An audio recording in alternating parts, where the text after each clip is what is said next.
जो हमारी असल इंडस्ट्री है, जो इससे पहले हमारा टेक्सटाइल सेक्टर जो कि हमारी एक्सपोर्ट में बड़ा एक मेजर रोल प्ले करता था, वो तो एक मुश्किल और एक चैलेंजेस का शिकार है। क्या हमने ये आईटी की सूरत में या माइंस एंड मिनरल्स की सूरत में क्या अल्टरनेट सोर्सेज इस वक्त ढूंढना शुरू कर दिए हैं कि उसके थ्रू हम अपनी एक्सपोर्ट्स में इजाफा कर सकते हैं? उन सेक्टर्स पर तवज्जो हमारी शायद थोड़ी ज़्यादा हो गई है, या उन्हीं को अब हमने अपनी एक्सपोर्ट का इस वक्त मरकज़ समझ लिया कि यही हमारी एक्सपोर्ट्स में इजाफा कर सकते हैं?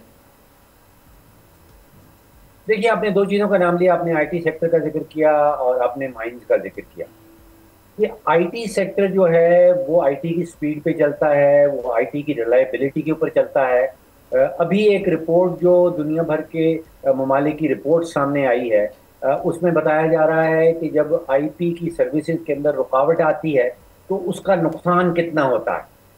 अब दुनिया भर में जो नुकसानात होते हैं, उसका तकरीबन 20 से 25% सिर्फ पाकिस्तान की मईशत को नुकसान हो रहा है, क्योंकि हमारे यहाँ आईटी के सेक्टर के अंदर सबसे ज़्यादा रुकावटें जो है वो नज़र आने लगी।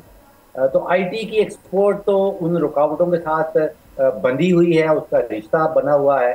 जहाँ तक माइंस का ताल्लुक है, वो एक बड़ा स्पेशल और स्पेसिफिक सा एरिया ज़रूर है।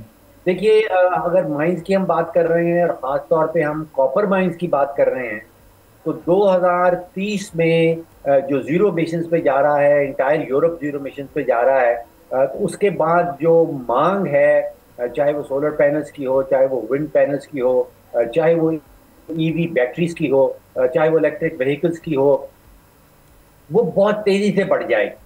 और इन सब चीज़ों की पीछे जो है वो तांबा है, वो कॉपर है। और वो खुदा ने पाकिस्तान को तीसरा या चौथा बड़ा रिजर्व जो है वो दे रखा है। वो एक स्पेसिफिक एरिया है, वहाँ पे आपकी बिजली की कीमत या बिजली की कीमत का जो जो जो टैरिफ है, उसका कोई इतना बड़ा असर नहीं होता। वहाँ पे एक्सपोर्ट के हवाले से ज़रूर एक बहुत बड़ा पोटेंशियल नज़र आता है। और जो तारीखें सामने आ रही हैं कि 2028 में हमारा पहला जो फेज़ है रेकोडेक का, वो ऑपरेशन में चला जाएगा, यानी कि वहाँ पे कॉपर प्रोडक्शन शुरू हो जाएगी।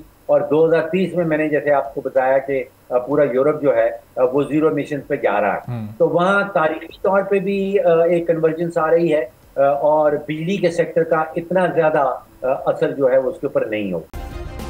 सब्सक्राइब करें और बेल दबाएं ताकि कोई खबर रह न जाए।